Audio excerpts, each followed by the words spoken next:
Today's pause for thought is on a day when Muslims around the world are either celebrating Eid or observing the last day of fasting for the month of Ramadan.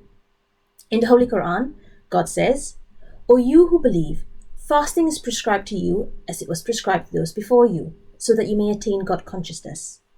There is sometimes a misconception that Ramadan is all about the physical restraint of not drinking and eating. Just as important is the spiritual element of the fast. It is about connecting ourselves to God, to reflect on our spiritual state. It is also about us fulfilling one of God's commands. When I was growing up, I was always reminded that we fast for God. Yes, we learn to be more empathetic to those who have to fast out of no choice and have to fast due to poverty and famine. And it should improve our willingness to donate and give to charity in this holy month. But fasting is an act between you and God. So what does this mean? Fasting is an act of inward piety.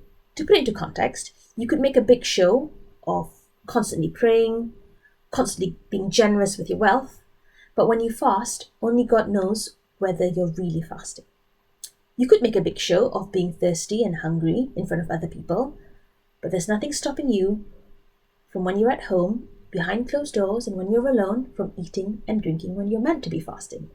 Despite the temptation to do so, you don't, because you believe that God is all-knowing and all-seeing, and you are observing this fast for Him.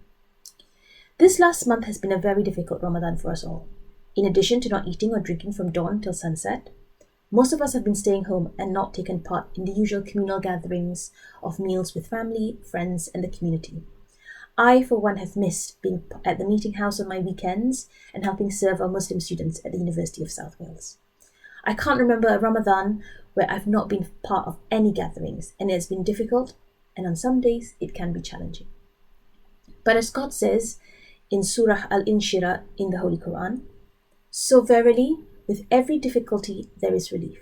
It is a reminder to us all that we must have hope and encouragement, that things will get better, and that the relief is always twice as powerful as our difficulties, and that God is all merciful.